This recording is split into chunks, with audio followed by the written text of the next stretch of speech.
오늘 말씀은 마태복음 19장의 뒷부분, 재물 많은 청년입니다. 한 사람이 예수님께 와서 선생님이여 그러면서 물어요. 질문의 내용이 뭐냐면 영생입니다. 다른 말로 하면 어떻게 구원을 얻겠습니까?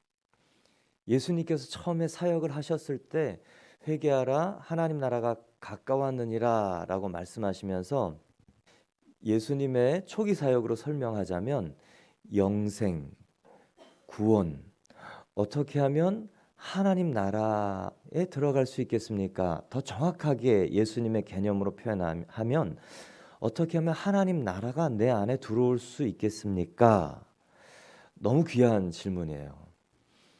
근데 이 질문을 하는 이 청년을 보면 일단 뒤에 설명을 보면 부자예요. 돈이 많습니다. 돈이 많은데 젊어요. 얼마나 좋습니까? 젊고 또 돈이 많고, 죽음이 임박한 분들이 많은 돈을 가지고 있지만 그대로 남겨두고 가지 않습니까? 네, 얼마나 가지고 가는가? 아니요, 그냥 다 남겨놓고 가요. 그런데 이 청년은 앞으로 살 날이 창창한데 돈도 많아요. 부럽죠? 예. 그리고 예수님을 찾아오는 열심과 이거 보면 건강도 있는 것 같아요. 얼마나 이 축복된 청년인지 몰라요. 또 병행 구절인 누가복음을 보면 관원이라는 표현이 있어요. 룰러예요. 통치, 어떤 부분을 어떻게 다스리는지 모르지만 권력자. 우리 어머님들의 사위 1순위. 젊고 총명해요. 그리고 재물도 있어요. 또 관직도 있어요. 그런데 하나 더 있어요. 뭐냐면 신앙에 대한 질문과 갈망이 있어요. 이 점은 칭찬할 만해요. 우리가 많은 사람들이 돈이 있고 또 권력이 생기면 이 땅에서 그것들을 어떻게 누릴까에 관심이 있지, 정말 하나님 나라가 내 안에 어떻게 들어올까에 대한 관심을 갖는 것이 사실은 쉽지 않습니다. 그래서 예수께서 산상수훈을 설명하면서 심령이 가난한 자에게 복이 있다라고 말씀하셨어요. 여러분, 어떨 때 마음이 가난해집니까? 내 뜻대로 안 될 때.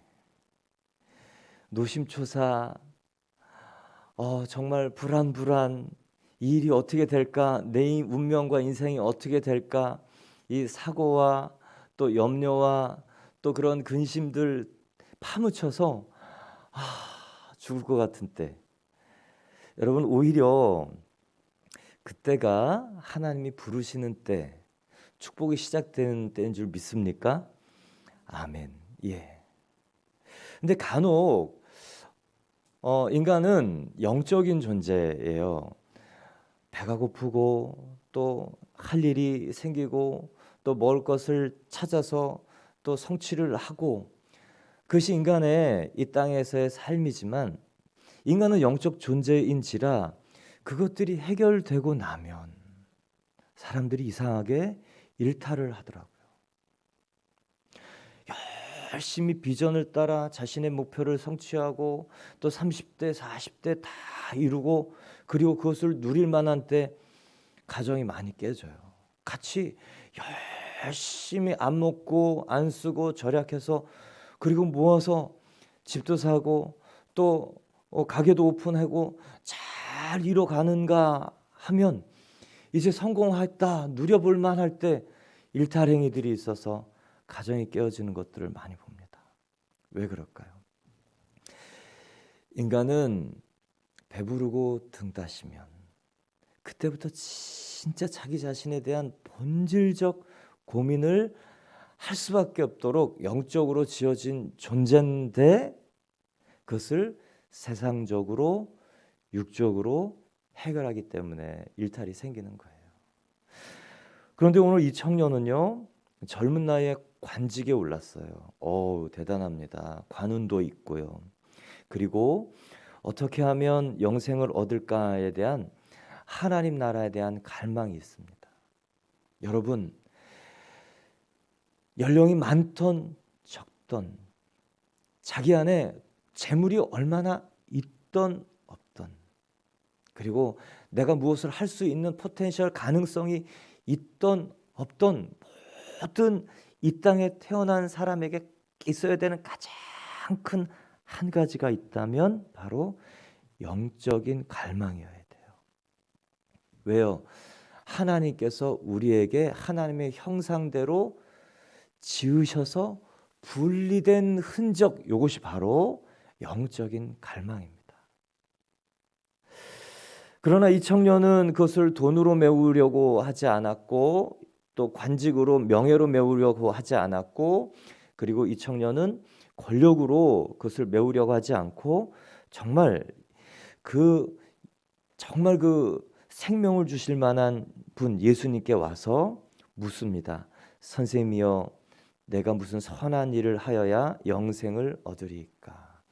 여러분, 정말 그 마음에 어떻게 예수께서 내 마음 안에 들어오실 수 있을까? 어떻게 내가 하나님 나라를 누릴 수 있을까? 죽어서 가는 저 천국, 물론 그것도 감사감격이지만 어떻게 하나님 나라가 내 안에 쑥 들어와서 나를 통해 이 지상의 나라에서 하나님 나라를 펼쳐낼 수 있을까에 대한 고민과 물음이 저와 여러분 가운데 더욱 날마다 깊어지기를 축원합니다. 아멘. 이게 있으면요, 그 사람이 가지고 있는 재물, 역량 이런 거 관계없어요. 이게 정말 관계없습니다. 하나님이 쑥 들어오면, 하나님이 다스리시는 사람 되면요, 자신의 능력, 경험, 재물, 출신, 가정의 배경 전혀 상관없어요. 그게 다 뛰어넘어집니다. 초월되어서 하나님이 막 쓰는 사람들이 돼요. 예수님이 우리에게 정말 주고 싶은 것이 무엇이냐? 하나님 나라예요. 구약에 하나님 나라를 보여주라고 이스라엘을 주시기 전에 이 사사 시대가 있었어요. 사사란 군대의 장관이기도 했고, 선지자의 역할도 했고, 또 예언자의 역할도 했고, 또 그 나라를 이끄는 그런 임시적인 왕의 역할을 한 사람이 있는데요. 왼손잡이, 그 당시로 오른손주의, 이거는 불구에 해당하는 사람, 그런 사람도 사사가 되었고요. 성장, 출생 자체가 틀린, 출생 자체가 X표인 사람도 하나님 나라의 그런 사사, 다스리는 통치자가 되고, 그리고 어떤 사람은 첩의 자녀, 신분 상관없습니다. 그리고 여인, 위치, 사회적 위치 관계없습니다. 지혜 관계없어요. 하나님이 정말 갈망하는 사람들을 부어서 쓰시기 때문에, 여러분, 정말 하나님, 내가 뭘 하는 사람인지 모르겠어요 라고 정말 이 땅에서 내 존재와 그 내 존재의 능력에 대해서 질문하는 사람이 있다면, 여러분, 제일 먼저 하나님께 구해야 될 것은 하나님 영생, 구원, 하나님 나라에 대한 갈망을 저에게 주십시오.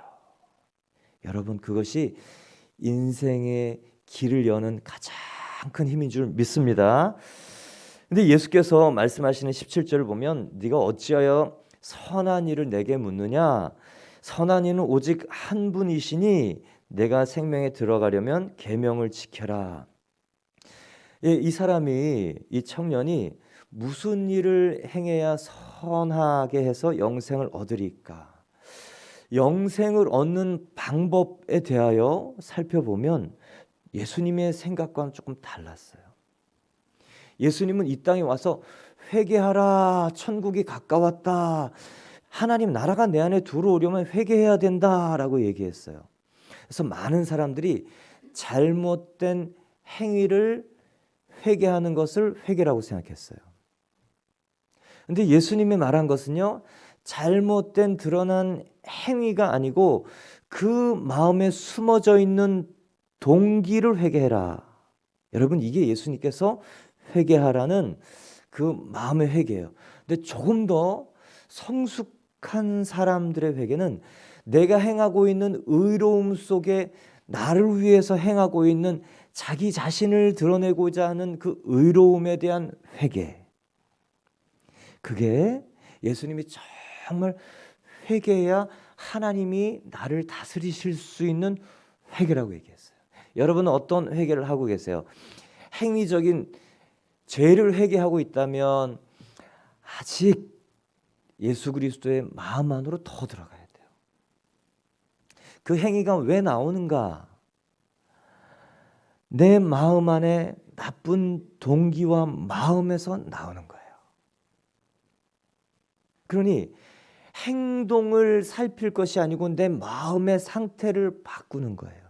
그리고 예수께서 세 번째 회개하라고 했던 정말 내 의로운 행동과 의로운 모습 속에 드러나 있는 숨겨져 있는 나를 위한 의로움. 결국은 예수께서 회개라고 하라고 하는 것은요, 행위를 만드는 그 마음과 그 마음을 다스리는 자기 자신, 요거예요. 오늘 결정적으로 예수께서 부자 청년에게 하시는 말씀은 재물이 주인이다 이거든요. 네 마음 안에 네 마음을 다스리는 가장 중요한 근본적인 기제가 네 주인이 재물이다. 똑같습니다. 예수님이 천국에 우리 가운데 임하려면 무슨 행동을 금해서 그 사람을 온전케 할 수가 있습니까? 아니요. 눈 가리기만 해요. 그러나 교육은 해야 돼요. 그건 틀린 것이야. 잘못됐어. 그 행동을 고쳐야 돼. 행동을 고치면서 마음도 바뀌기를 바라고, 그리고 그 삶이 바뀌도록 계속 훈육하고 양육하는 것은 부모의 할 일이에요. 임무예요. 그래서 정확한 포인트에 이건 틀린 거야. 이렇게 하는 게 맞아. 계속 설명하고. 안 해야 하는 게 일인데 요즘은 훈육을 잃어버린 시대. 그래서 우리 부모들이 시간 관리를 어떻게 하는지 자녀들 잘 안 하고, 돈을 주고 재정 관리를 어떻게 하는지 촘촘하게 체크 안 해서 돈을 맡기기 불안한 사람, 시간을 맡기기 불안한 사람. 만약에 그렇게 된다면 누가 나에게 그 회사와 그 권력과 또 힘과 그리고 재물과 그리고 많은 맨파워를 맡기겠습니까? 가정에서 해야 되는 일은 바로 우리 자녀들 행동 그 안에 그 동기, 그 마음의 주인이 바뀌는 것을 위해서 해야 할 일이죠. 근데 이 청년은 행위로 영생을 얻으려고 했던 구약의 특징적인 사람이에요. 근데 예수님이 오면서부터 완전히 그 구원의 방법이 바뀐 것이죠. 예수께서 이렇게 얘기하는 거예요. 선한 일을 내게 묻느냐? 선한 이는 오직 한 분뿐이시니라. 다른 본문은 하나님이라 그래요. 예, 선함으로 하나님 나라에 계실 수 있는 분은 누구냐? 하나님이다. 인간은 선한 행위로 하나님 나라에 들어갈 수도 없고 하나님 나라가 내 안에 올 수도 없다. 왜 그럴까요? 선한 행위, 율법, 이거는 거울이에요. 내가 얼마나 깨끗하지 않은가, 뭐가 묻었는가를 보여주는 그 자기 자신의 거울이 율법이고 행위예요. 많은 종교는요, 선을 쌓아라 그러면 축복이 임하고 업보가 좋아질 것이고 카르마, 업이 바뀌고 그리고 극락이 약속된다라는 인간의 행위를 바꿔서 천국을 보상해 주려는 그런 가르침을 계속합니다. 그런데요, 기독교, 유독 성경, 예수 그리스도 기독교만은 인간은 선을 쌓아서 하나님 나라에 갈 수 없다. 오직 선을 쌓아서 하나님 나라에 있을 수 있는 분은 오직 한 분인 하나님 예수님, 성령님. 예, 그래서 기독교가 말하는 인간관은 존재가 바뀌어야 된다. 주인이 바뀌어야 된다. 여러분 마음에 가장 중요하게 생각하는 것은 무엇입니까? 내가 살아가는 인생의 목표, 인생의 목적은 무엇입니까?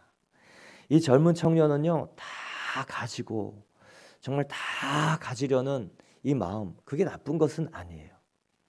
그렇지만 방법이 틀렸고 또 예수께서 이렇게 오히려 이 젊은 청년의 기준에 따라서 물으세요. 네가 행동으로, 율법으로, 행위로 영생과 구원을 얻으려고 하는구나. 그러면 정말 너의 기준에 너는 어떤가 한번 보겠다.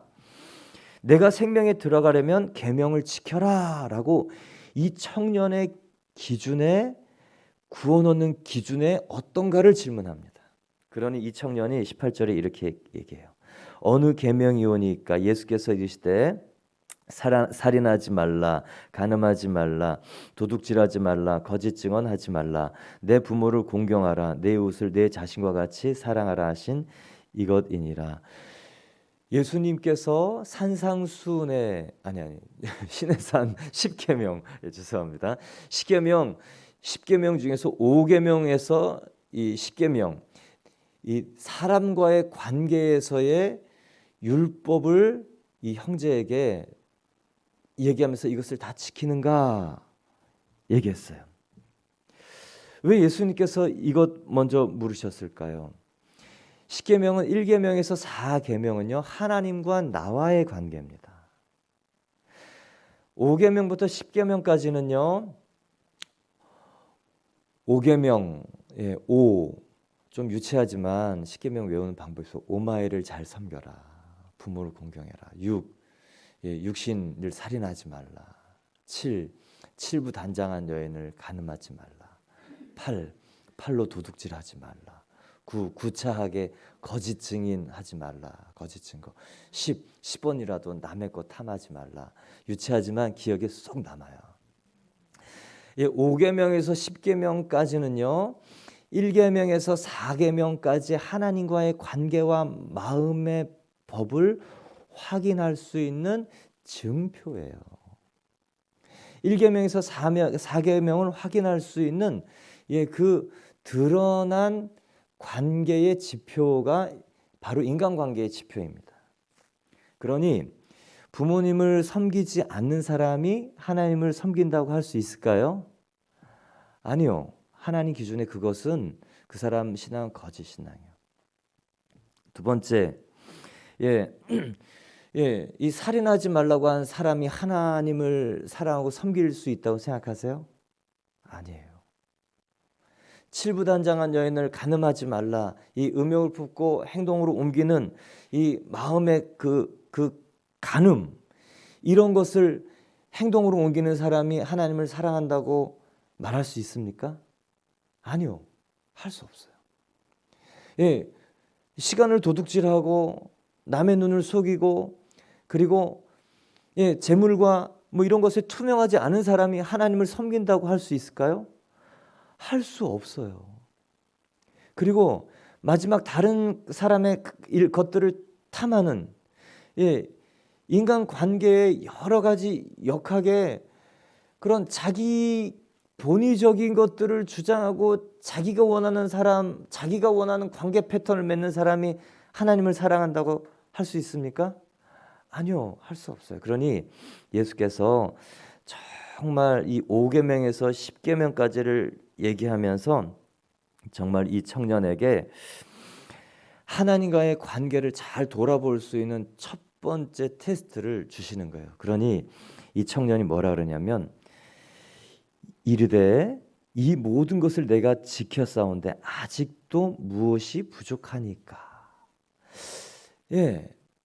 어떻게 보면 제가 너무 다 지켜서 뭔가 제가 이렇게 완성된 모습이 있지 않습니까? 라고 보여지는 글도 맞기도 하지만 사실은 이 질문 안에는 이 청년의 고뇌가 담겨 있는 거예요. 제가 율법을 다 지켰는데, 하나님 하라는 것은 다 행위로 지켰는데, 내가 영생에 대한, 구원의 확신에 대한 정말 내가 하나님 나라에 들어갈 거라는 확신이 제 안에 없습니다. 제가 예수님 때문에 내가 구원을 받았습니다 라고 구원의 확신에 대해서 설명할 수 없고 확신할 수 없는 우리 어떤 사람들과 같이 이 청년은요, 계명 다 지켰어요. 근데 영생에 대한 확신이 안 서는 거예요. 11조 새벽 예배 찬양 섬기고 하라는 것 다 했는데 예수님 만난 기억이 없는 거죠. 성경을 딱 읽으면 논리적으로 이게 무슨 문장인지 그 핵심장에 몇 장은 무슨 내용이다 설명할 수 있어요. 근데 예수님 만난 기억이 없으니 정말 나는 정말 예수님께 구원을 받았는가 고민이 되는, 사실은 진실한 신앙을 추구하는 구도자예요. 많은 사람들은요, 에이 그 시간 지나면 어떻게 될 거야, 그리고 덮어놓고 삽니다. 에이 나중에 무슨 일이 닥치면 그때 생각하지. 아니요, 이 청년은 젊은 날에 그것을 찾으러 왔어요. 칭찬할 만한 태도예요. 여러분은 어떠세요? 이 청년처럼 율법을 지킴으로 내가 구원을 받았다라고 생각을 하십니까? 종교적인 많은 행위를 통해서 나는 따놓은 당상 구원을 얻었어. 하나님 나라가 내 안에 있어. 나는 하나님 나라의 증거인 10계명, 5계명부터 10계명의 일들이 나를 통해 나타나는 것을 보면 하나님 나라가 내 안에 분명해 라고 여러분 얘기할 수 있습니까? 그런데 그 안에 그것이 나타나더라도 오늘 이 청년은 확신 없는 이 구원. 제가 이 마음의 어려움을 겪고 있는 많은 사람들, 목요 집회 때 오시는 분들, 또 얘기 나누고 상담을 하고 또 이 생명에 이르는 제안을 하는 과정에서 묻는 하나는 뭐냐면, 하나님이 불투명해요. 하나님이 some God, 어떤 조물주인데 있는 건 알겠는데 그분이 나를 위해 일하실 분이라는 생각을 안 해요. 왜 그러냐면 예수님이 분명하지 않아서 그래요. 그런 분들의 공통점은요, 예수님은 그냥 하나님의 아들이고 그냥 나와는 상관없는, 그냥 하나님의 아들을 주셔서 그냥 희생 제물 삼은 하나님이라는 생각을 못합니다. 예수님에 대해서 그냥 막연해요. 그런데 정말 생명이 안에 쏙 들어가고 하나님 나라가 쏙 들어가서 비전이 생겨서 열심히 달려가는 사람들의 공통적인 특징은 체험이 아니에요. 예수님에 대한 분명한 고백이에요. 예수님이 누구냐? 그리고 나를 위해서 무엇을 했느냐? 그리고 예수님에 대해서 내가 정말 내 마음으로 나의 예수님이라고 설명할 수 있는 그 사람들은요, 지식, 생명, 총명, 명철이 밝아져서 밝히 이 땅을 살아갈 힘을 얻어서요, 곧게 달려가요. 그래서 정말 중요한 것은 무엇입니까? 정말 중요한 것은 무엇입니까? 영생과 예수님의 관계예요. 이 청년, 정말 모든 것을 다 했지만 율법을 지킨다고 구원이 없다는 것을 우리에게 여실히 보여줘요. 율법은 거울이에요. 여러분, 거울을 보면 내가 어디가 뭐가 묻었다는 건 알 수 있습니까? 알 수 있죠. 네. 근데 거울을 보면 자동적으로 깨끗해집니까? 아니요. 그런 거울 있으면 좋겠어요. 목욕 안 하게. 목욕하면 얼마나 귀찮은지 모르겠어요. 그냥 딱 거울 앞에 서면 머리서부터 발끝까지 쫙 이렇게 깨끗하게 되는 거울이 있으면 좋겠어요. 근데 거울은 그런 능력이 없어요. 율법은 마찬가지입니다. 우리 안에 흠이 있다는 것을 보여주는 기준. 예수께서 이 청년에게 율법을 지키지 못하는 하나의 기준을 탁 얘기하니까 이 청년이 거기서 턱 걸려서 넘어가요. 21절, 예수께서 이르시되 내가 온전하고자 할진대 가서 내 소유를 팔아 가난한 자들에게 주라. 그리하면 하늘에서 보화가 내게 있으리라. 그리고 와서 나를 따르라 하시니 그 청년이 재물이 많음으로 이 말씀을 듣고 근심하며 가니라. 재물을 다 팔아서 가난한 자에게 주고 나를 따르래요. 뒤에 보면 부자가 천국에 들어가기가 어렵다. 예수께서 제자들에게 이르시되 진실로 진실로 너에게 이르노니 부자는 천국에 들어가기가 어렵다. 여러분, 얼마가 부자의 기준입니까? 이 청년이요, 재물이 많음으로 근심하여 가요. 그러면 부자는 천국에 못 갑니까? 그러면 가난한 사람은 다 천국에 갈까요? 가난한 사람은 하나님이 다 이 안에 다스리실까요? 얼마가 그 부자의 기준이겠습니까? 성경에 보면 부자에도 여러 가지 부자가 나와요. 사역을 하면서 이렇게 축사 기도를 하면서 만나는 분들 보면 가난, 물질이 없어서 어려움을 겪는 분도 있어요. 그렇지만 어떤 분은 물질이 많은데도 그러니까 부자예요. 누가 봐도 부자예요. 그런데 마음에 이 가난의 영이 쑥 들어가 있는 사람도 있어요. 구두쇠 스크루지 같은 사람, 그리고 다윗이 도망 다닐 때 정말 먹을 것 좀 얻으려고 했는데 그 주지 않는 그 나발, 그래서 다윗이 그냥 정리하잖아요. 인색함. 그냥 돈이 목적인 부자가 있어요. 그냥 돈을 모아요, 얻어요, 가져요. 근데 쌓아놔요. 쓰진 않아요. 인색해요. 돈 하나 쓰는데 벌벌벌벌 떠는 사람, 가난의 영이 있는 사람들이에요. 그런데 우리가 볼 때는 물질적인 그런 부유함은 있어요. 근데 마음은 가난한 부자가 있어요. 정말 딱해요.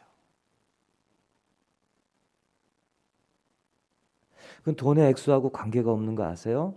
그것은 그 사람이 이룬 사회적 성공하고도 관계가 없어요. 자신이 그 자신과 가족을 위해서만 간신히 쓰고 다른 것을 쓰지 못하고 벌벌벌벌 떨면서 한 푼 쓸면서 얼마나 생색을 내고 그 사람을 평가를 하고, 그게 가난의 영이에요.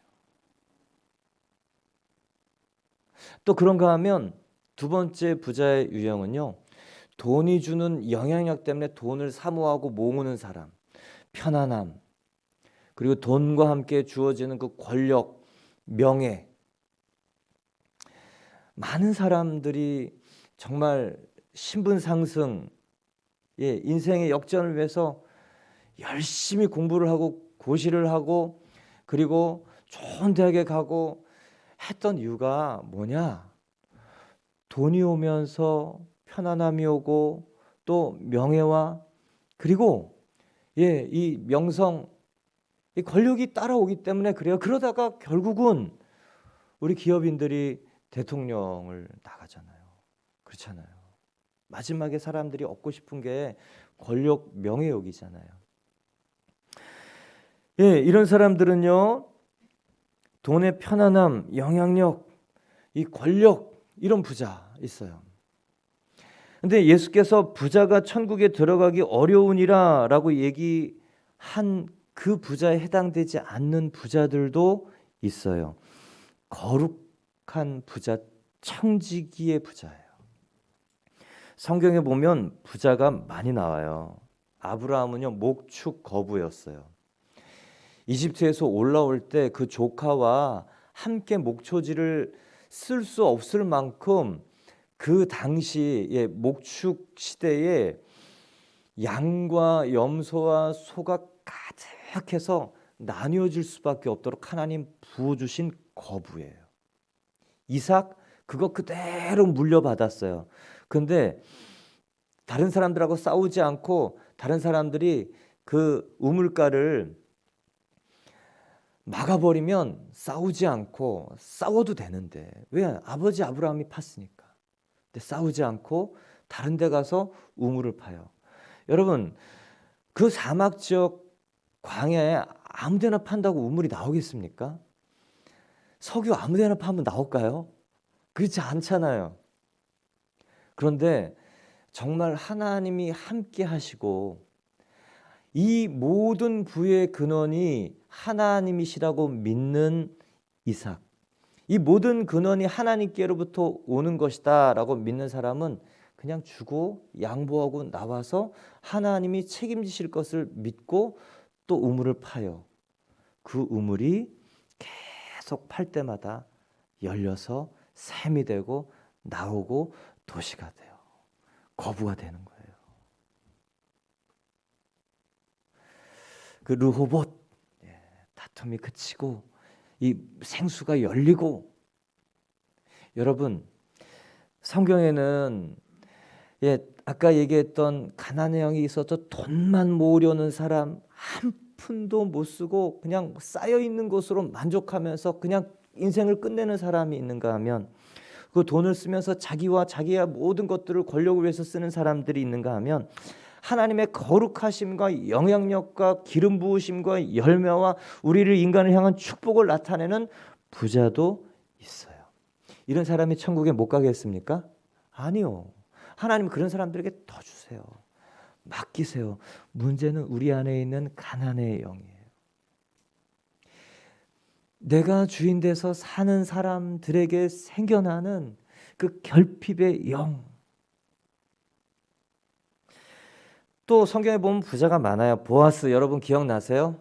나오미의 그 며느리, 그 여인이 룻 딱 와서 모압 땅에서 다시 돌아와서 먹고 살 게 없어서 이제 품삯 난리를 하러 갔잖아요.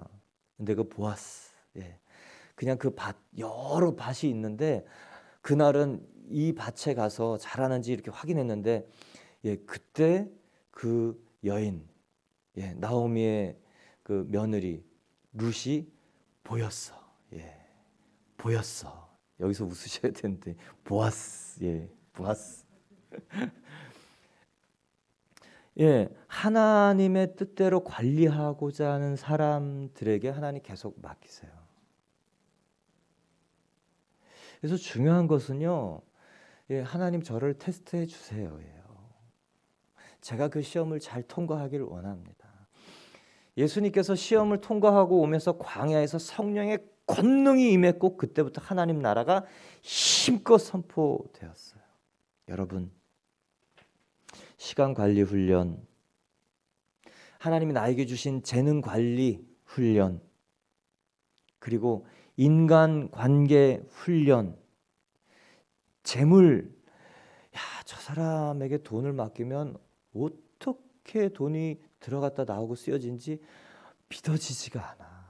이런 사람에게 여러분 돈 맡기시겠습니까? 안 맡기죠. 하나님도 똑같아요. 하나님은요, 5달란트를 맡기고 또 5달란트를 또 남긴 사람에게 10고울을 맡기세요. 하나님은요, 훈련이 되고 통과된 그 영역에는 그 사람에게 기름 부으시는 거예요. 그래서 시험이 올 때, 갈등이 올 때, 계속 부딪혀오는 그 부분이 올 때 여러분 그 부분 뛰어넘어야 되는 거예요. 계속 걸리는 부분이 있어요. 이 청년은요, 재물이 많음으로 근심하여 가니라. 재물이 걸림돌이었어요. 왜요? 이 청년은 일계명을 어긴 거예요. 나 외에 다른 신을 두지 말라. 내가 너의 주권자다. 내가 너의 주인이다. 하나님 안에 나의 참 주인이십니다. 라고 삼으라고 한 마음의 가장 큰 중요한 법. 그러나 확인할 수는 없잖아요. 근데 예수님께서는 아셨어요. 이 청년에게는 재물이 주인이구나. 이 청년은 일계명을 거스르고 있구나. 하나님보다 재물이 더 앞에 있구나. 하나님보다 재물이 그 마음 가운데 있구나. 여러분, 성경에서 이 놀라운 하나님의 기름 부음의 사람들은 누구였느냐? 돈이 많아서 부자가 돼서 걸림돌이 된 사람들이 아니고요. 하나님이 그 마음의 첫 자리 주인 되셔서 나머지 것들을 사용했던 사람들입니다. 근데 이 청년은 하나님 자리에 하나님보다 재물을 둔 거예요.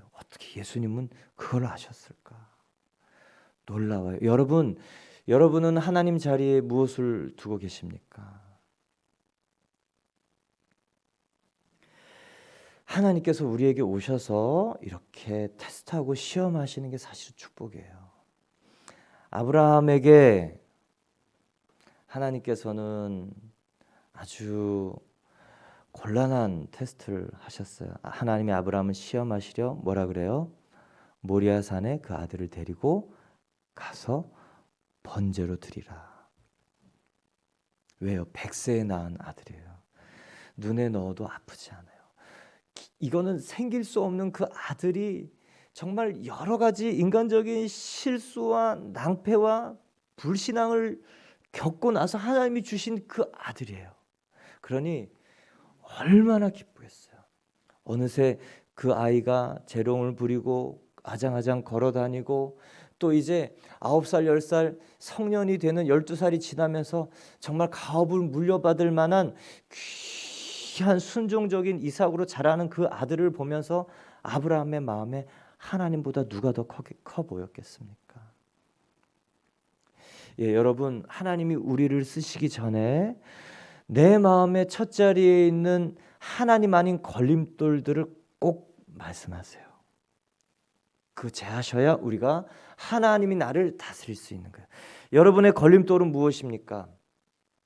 대부분 가정의 주인, 요즘 가정의 주인은요, 돈 아니면 자녀예요. 부모님이 자녀가 주인이에요. 자녀가 왕이에요. 자녀가 조금 핸디캡이 있으면 어떻게 할 줄을 모르고 그냥 주인 삼아서 살아, 맞추면서. 물론 이해는 가요. 그렇지만 부모가 정말 예수 그리스도로 딱 서 있고 주인으로 딱 삼아 있을 때 핸디캡에 흔들지 않고 넘어설 수 있는 자녀로 똑부러지게 키울 수 있어요. 아멘. 근데 부모는 자녀가 그 주인이에요. 그러니까 맨날 끌려다니고 이거 봐주고 저거 봐주고 망가뜨리잖아요. 계속. 얼마나 안타까운지 모르겠어요. 뭐 맨날 달래가면서 사는데 어떻게 말을 듣겠습니까? 그죠? 안 되는 걸 안 된다고 얘기를 못 하는 거예요. 훈련시키려 그러면 예, 이 아내들이 맞고 그냥 가로막고 나와요. 제가 상담하면서 티피컬 타입이에요. 티피컬 타입. 엄마들 좀 회개해야 돼요. 엄마들이 하나님의 권위, 아빠를 통해서 주시는 하나님의 권위를 염려하는 거예요. 남편을 신뢰하지 못하는 거, 하나님 신뢰하지 못하는 거예요. 남편이 딱 결정해서 어떤 방향으로 가고자 해서 선한 마음으로 딱 하나님 앞에 서면 그게 조금 무리해 보여도 하나님 기름 부어주세요. 그래서 아빠들은요, 하나님 앞에 마음을 받아서 양육해야 돼요. 근데 이제 대충 던지고 네가 알아서 하세요. 그리고 이제 집에 돈만 보내주고 자기 사회적인 일을 하잖아요. 그러면 안 되죠. 그리고 이제 나중에 애들을 어떻게 집에서 이렇게 키웠냐고 그러긴 하잖아요. 근데 여러분, 아빠가 정말 하나님 마음 받아서 이렇게 해야 된다. 가로막는 사람 대부분 엄마예요. 신뢰가 안 되는 게 남편이. 그러니까 이렇게 하면 안 된다, 저렇게 하면 안 된다. 그래서 이중 메시지 계속 자녀들한테 보냅니다. 그러니 애들이요, 부모에게 우습게 아는 거죠. 자기들도 하나가 안 되고 의견 조율이 안 되는데 나한테 뭘 하라 그러는 거야. 그래서 상담하러 오면요, 이제 아버지는 아버지한테 아버지의 일을 제가 얘기하고 어머니는 어머니한테 어머니 일들을 요구를 해요. 그래서 청소년 청년기에 자녀들에게 가르쳐야 될 걸 정확히 가르쳐 가면서 네 마음에 정말 그 인간이 가지고 있는 이 자아의 가시, 꺾어지지 않는 자아들을 계속 다루어 갈 수 있는 이 연단의 부모들이 될 수 있어야 돼요. 결국 자녀들이요, 십자가 앞에서 그 자아가 딱 부러지고 꺾일 때 하나님 쓰시는 거잖아요. 훈련시키는 거잖아요. 집이 이게 분란이 되니까 그냥 다 놔두고 어떻게 나중에 되겠지. 어떻게 되긴 뭐 어떻게 돼요. 병원 가요 나중에 다. 제가 요즘 너무 안타까운 일을 많이 봐요. 이거 너무 하나님의 성경의 이 부모, 자녀, 가정 너무 심플한 원리를 주셨는데, 그죠? 남녀가 한 몸을 이루고, 하나님의 원칙을 자녀에게 가르치고 알려주고 행하도록 훈련시키고,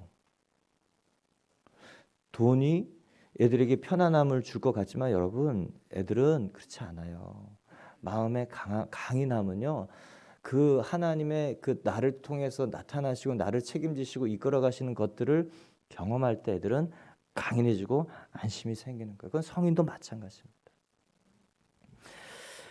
그래서 하나님은요, 이 아브라함을 통해서 그 아브라함이 정말 이삭이 너무너무 이뻐 보일 때 하나님 자리를 대신했잖아요.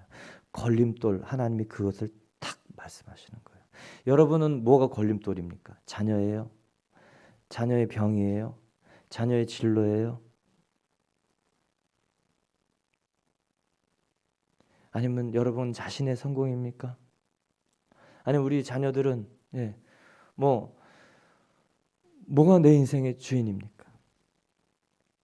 하나님보다 더 중요한 것을 가지고 따라가려니 예수님께서 말씀하시는 거예요. 그렇게 하면 못 따라온다. 하나님을 주인 삼지 않고 돈을 주인 삼고 하나님이 다스리기를 기대하는 것은 이루어지지 않는 소망이다. 마음의 주권자가 바뀌지 않으면 영생 이룰 수 없다. 마음의 주권자 주인이 바뀌지 않으면 하나님이 이 안에서 나를 다스릴 수가 없다. 왜요? 하나님이 인간에게 인간을 존중하는 자유의지를 주셨어요. 모든 만물들은 다 마음껏 하나님 마음대로 하실 수 있으지만 딱 하나, 인간의 마음은 인간의 동의와 환영이 없으면 하나님께서 일하시지 않기로 결정했기 때문에 그래요. 그래서 이 청년에게 말씀하시는 이 1계명, 나 외에 다른 신을 두지 말라에 대한 직접적인 지적이 그 재물을 다 팔아 가난한 자에게 나누어 주고 그리고 나와서 나를 따르라. 네 마음의 가장 첫 자리의 재물, 네 마음의 주인은 돈이구나. 대부분의 사람들이 이래요. 그래서 하나님께서요, 재물과 나를 겸하여 섬길 수 없다라고 말씀하신 만몬. 그래서 여러분, 마음의 주인이 바뀌어야 하나님이 안심하고 맡기세요. 그리고 가지고 있는 것들을 정말 유용하게 사용할 수 있어요.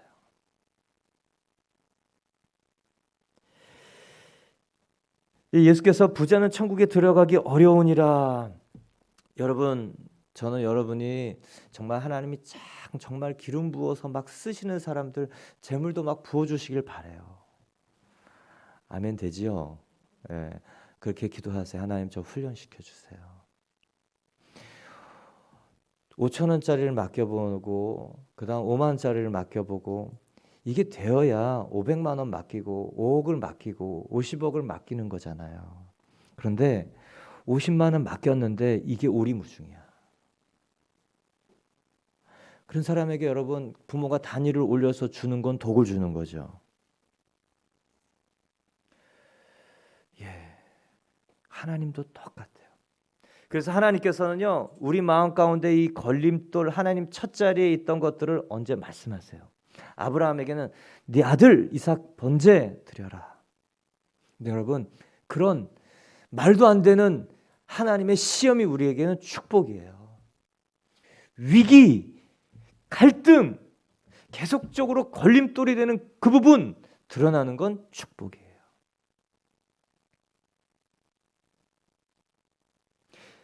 그 시험을 통과하지 못하면 어떻게 되는지 아세요? 야곱은요, 청소년 시절에 뭐가 주인이냐면 형의 장자권, 그거 뺏고 싶어갖고 이 두 번째 아이로 태어난 이 결핍이 열망과 욕구가 돼서 형의 장자권을 뺏는 게 자기 인생의 목표예요. 자기 인생의 주인이에요. 자기 인생의 이 로망이에요. 그래서 뺏었어요. 그런데 결국 쫓겨가잖아요. 도망가잖아요.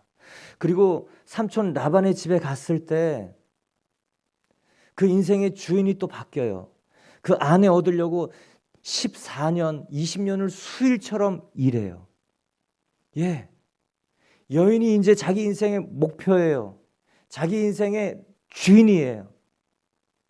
그리고 그 다음 20년 동안 일하면서 목축업을 하면서 돈을 계속 벌고 그 돈이 벌어지지 않고 그 삼촌하고 돈 문제로 갈등이 생기는 그 일을 통해서 자기의 그 계획들로 돈을 계속 만들어가요. 주인이 자기를 주인 삼고 마음의 주인이 계속 변해갑니다. 그럴수록 이 사람의 인생의 갈등은 줄어드냐? 아니요. 줄어들지 않았어요. 계속 인생의 갈등이 바뀌고 증폭되어 갔어요. 하나의 문제가 없어진 것 같지만 그 다음 문제로 확대되어서 번져갔어요. 그리고 마지막에 이 자녀를 잃고 이 사람이 언제 꺾어지냐면 창세기 43장에 두 번째 자기가 가장 사랑하는 베냐민도 이르면 이르리라 이집트에 그 아들을 보내면서 그 베냐민도 같이 보내면서 이르면 이르리라 자기를 내놓은 거예요. 왜? 이 사람의 주인이 계속 바뀌는 삶의 패턴을 나타내면서 그 삶은 계속 여러 가지 문제들로 번져가고 줄어들지 않고 그리고 12아들을 통해서 정말 혼란스러운 삶을 살아갈 수밖에 없는가? 자기가 주인이었기 때문에 그런 거예요.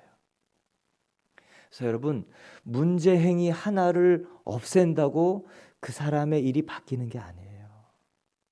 오늘 야곱을 보면요, 이 고무처럼 계속 따라다니면서 문제의 형태가 바뀌고 양상이 바뀌고 관계가 계속 갈등을 일으키는 그 사람으로 살아갈 수 없는 한 가지 이유는 뭐예요? 모태신앙이었어요, 이 사람이요. 그리고 우리가 믿음의 조상이라고 부른 아브라함에게 토라 교육 받았던 사람이에요, 청소년 시절에. 그런데 주인이 안 바뀌어요. 하나님은 몰라요. 하나님을 만난 적이 없어요. 하나님이 내 안에 나를 다스리신다는 확신이 없는 청소년 시절을 계속 살아가요. 삶의 행동을 바꾸는 게 중요한 게 아니에요.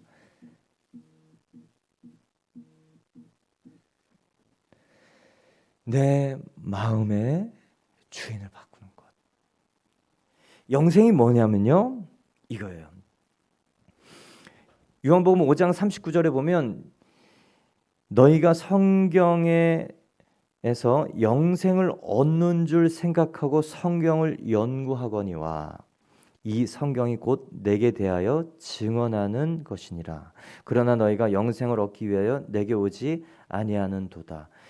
영생을 얻고자 연구하는 사람, 성경을 연구하는 사람이 만나야 될 한 존재는 누구라는 거예요? 예수예요. 또한 요한일서 5장 11절 12절을 보면 또 증거는 이것이니 하나님이 우리에게 영생을 주신 것과 이 생명이 그의 아들 안에 있는 그것이니라. 아들이 있는 자에게는 생명이 있고 하나님의 아들이 없는 자에게는 생명이 없느니라. 여러분, 영생, 구원, 이것이 누구에 관한 거예요? 아들에 관한 것. 아들이 있는 자에게는 생명이 있고 아들이 없는 자에게는 생명이 없다. 영생은 이 청년 기준에서 영생은 다 가지고 오래 사는 것이 영생이었는데 예수님은 그렇지 않다고 성경이 얘기해요. 영생은 예수님을 아는 것이다. 하나님과 그가 보내신 그 하나님의 아들을 아는 것이다. 그 아들이 있는 자, 더 정확하게 얘기하면 그 아들이 그 마음의 가장 중요한 자리, 첫 자리에 있는 자. 다른 말로 하면 예수가 나의 주인인 사람에게는 하나님의 다스림이 있고 구원이 있고 생명이 있고. 여러분, 이런 중독들이 끊어지고 관계 패턴이 이제 하나씩 드러나면서 이제 교정되어지는 거예요.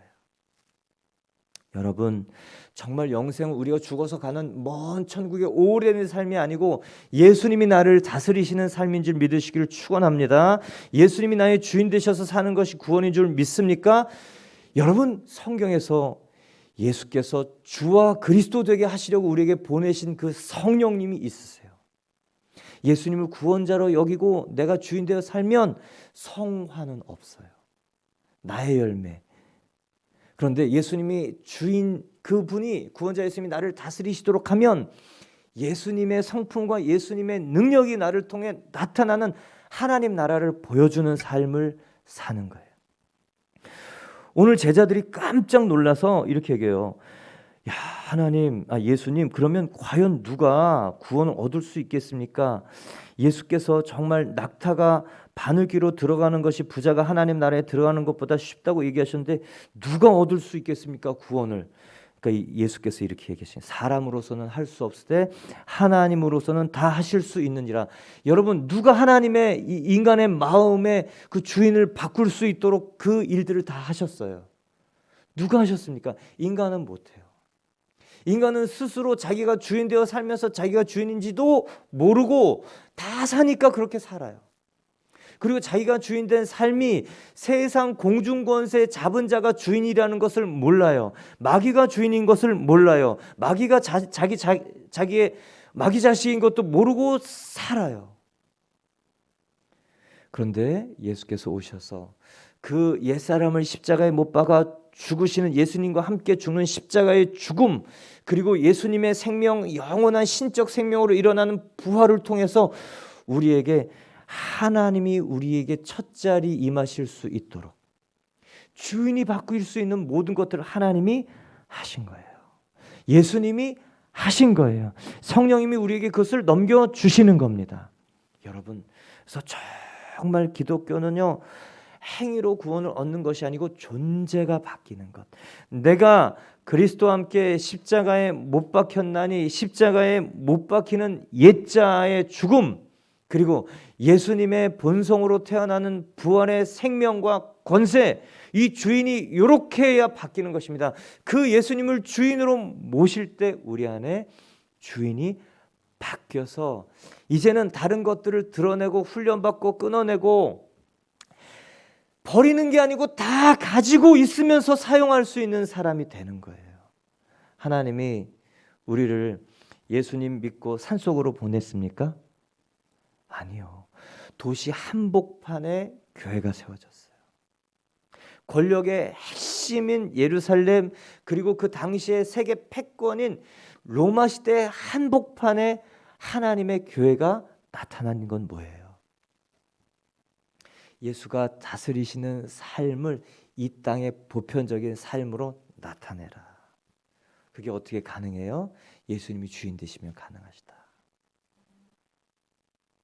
여러분, 오늘 이 청년처럼 곰곰이 생각하시기 바랍니다. 예수님이 주인이신가? 자녀가 주인인가? 나는 어떤 목표 때문에 사는가? 나는 어디에 시간을 많이 쓰고 있는가? 그 시간을 많이 쓰는 이유는 무엇인가? 그러면 어렵지 않게 나의 주인이 나와요. 예수님 아닌 다른 것 주인 삼으면 여러분 결국 못 따라가요. 들어가지 못합니다. 예수님이 다스리고 싶으셔도 다스리지 않으세요. 그러면 예수님으로 주인이 바뀌면 뭐가 좋은가? 베드로가 이렇게 묻는 거예요. 27절. 이에 베드로가 대답하여 이르되 보소서, 우리가 모든 것을 버리고 주를 따라 싸우는데 그런즉 우리가 무엇을 얻으리까?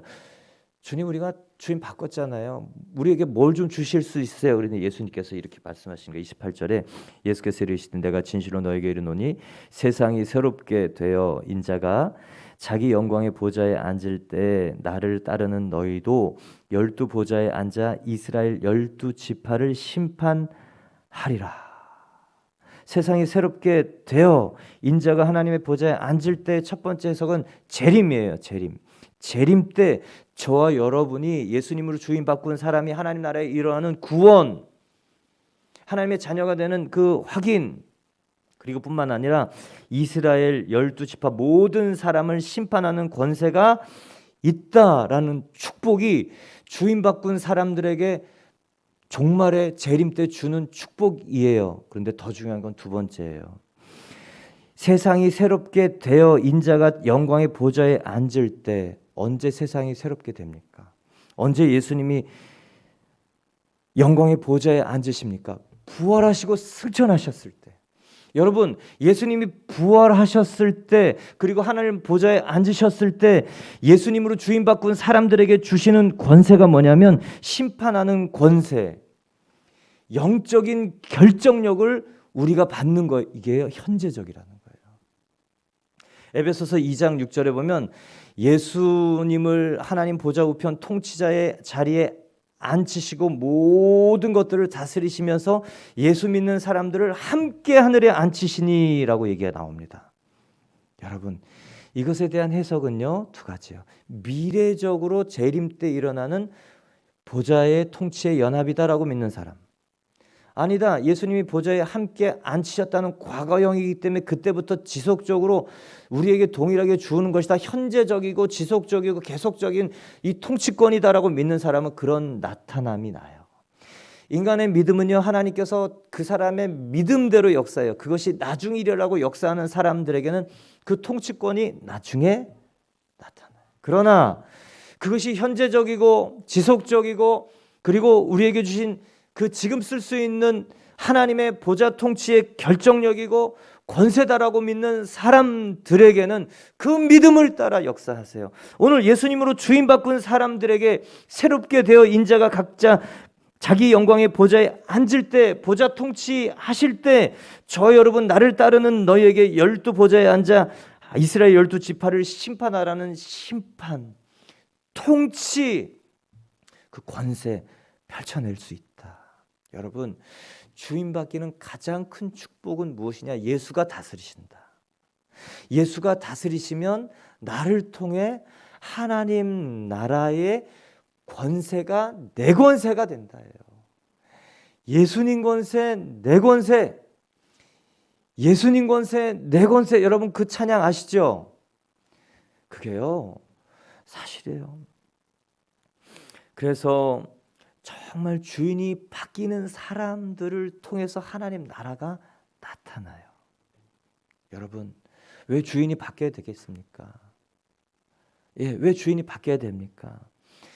그러면 일단 내가 숨통이 열려요. 살 길이 열려요. 평안이 생겨요.